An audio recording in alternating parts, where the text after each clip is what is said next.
Welcome to Flip Lesson 53 for the 5th grade. Today we are looking at perimeter. Hopefully this general concept is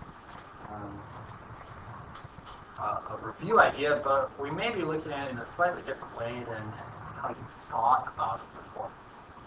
When we think about perimeter, we look at the idea that it is the distance around a polygon. Another way to think about this, another picture to put in your head, is this is the fence around the yard, right? So the fence around the yard and the sidewalk around the block, that's what we're talking about when it comes to. If you look at the shape on the screen, you can see a rectangle, and we have some measurements right there for us to help us find the perimeter of this object. When it comes to perimeter, we're going to use different elements of the shape. We have a length down here at the bottom, right?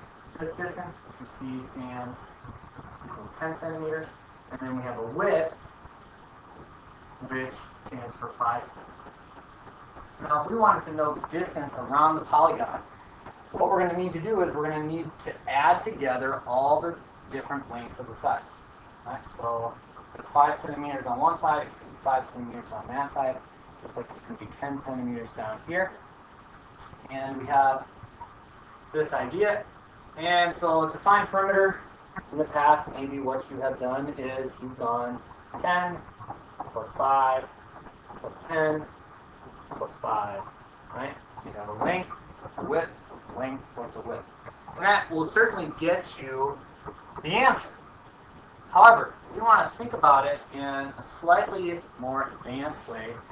And instead of following that simple pattern of just adding all the sides together, instead we want to think about it more like the equation that just came up on the formula. Right? Now this, of course, applies to rectangles when it comes to perimeter. We're going to talk about perimeter of other shapes. So here you see some variables. We have 2 times the width, which is W. So our width is 5. So in this case, it's going to be 2 times 5 plus 2 times, and this is length, which is 2 times 10. So we do the multiplication, that's going to be 10 plus 20 will give us a perimeter of 30. And so as we look at perimeter, we want to think about it more like this. Let's try it like that. We look at this idea. So we're going to follow the pattern, right? Perimeter equals 2 times the width. The width in this case would be 4. Now we're going to do plus 2 times the length, 9. So let's start doing the math now. 8 plus 18. And so the perimeter of this is going to be 26. We have this pattern that we want to follow. Now, perimeter in rectangles follows that pattern. However, of course, not all polygons are rectangles. And the other thing we want to look at today is perimeter of what are known as regular shapes. Regular shapes are shapes that have equal distances on all sides. For example, a square or an equilateral triangle are examples of regular shapes. And when it comes to perimeter of regular shapes, you can follow a slightly different formula. All right, so the perimeter of regular, that's what P of reg means, perimeter of regular, is we can take the length of the side times the number of sides. Right? So example with a square, because all 4 sides are the same length, right, equal distances, we can take the length of the side, 4 centimeters, and we can multiply it by the number of sides. And a square has 1, 2, 3, 4 sides. So we can multiply by 4 to get the perimeter of this regular shape, which of course is going to be 16. And its perimeter, so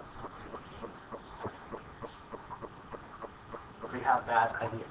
If we look at our second example, we have a regular triangle, or equilateral triangle. And so let's find perimeter here. We're going to take perimeter equals the length of the side is 11 times the number of sides, which is 3. And in the end, we're going to get 33. And our unit is inches. So we have that. So that is our look at perimeter. Here are one more idea. Forgot about it. Here it comes. Circles. Circles works just a little bit different. You have 3 terms we want to remember: circumference, radius, diameter. And so if you look over here at the picture, circumference is going to be a word that really is the perimeter of the circle, right?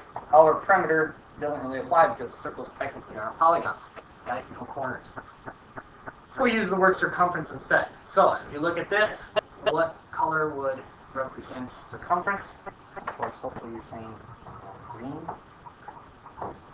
Green is going to represent the circumference, the distance around the circle. Radius is going to be from the outside to the middle. The outside to the middle. Of course, hopefully you see that that is the yellow line. And then finally, which color represents the diameter? That would be really the only thing left. Is the diameter is going to cut a circle completely in half, going from one side to the other. I'm cutting it in half, and that's what our red line does right there for us. So that's our diameter. So understanding those terms is also an important part of this lesson. All right, here is your sample problems.